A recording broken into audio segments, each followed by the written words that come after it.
In this video, I'm going to show you the latest update with the Amazon app.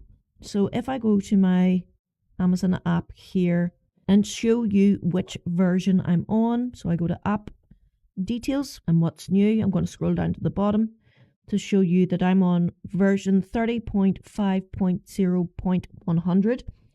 And one of the most recent changes that have showed up for this app is basically quick access shortcuts.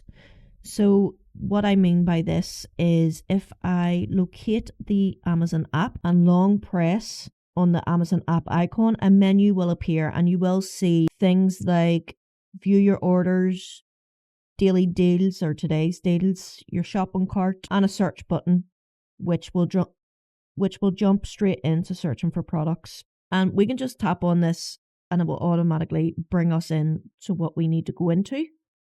So that's the search function.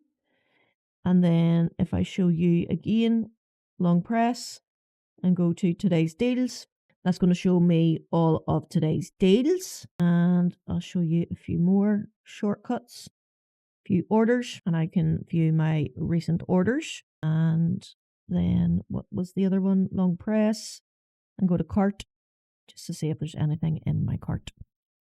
And that's basically it.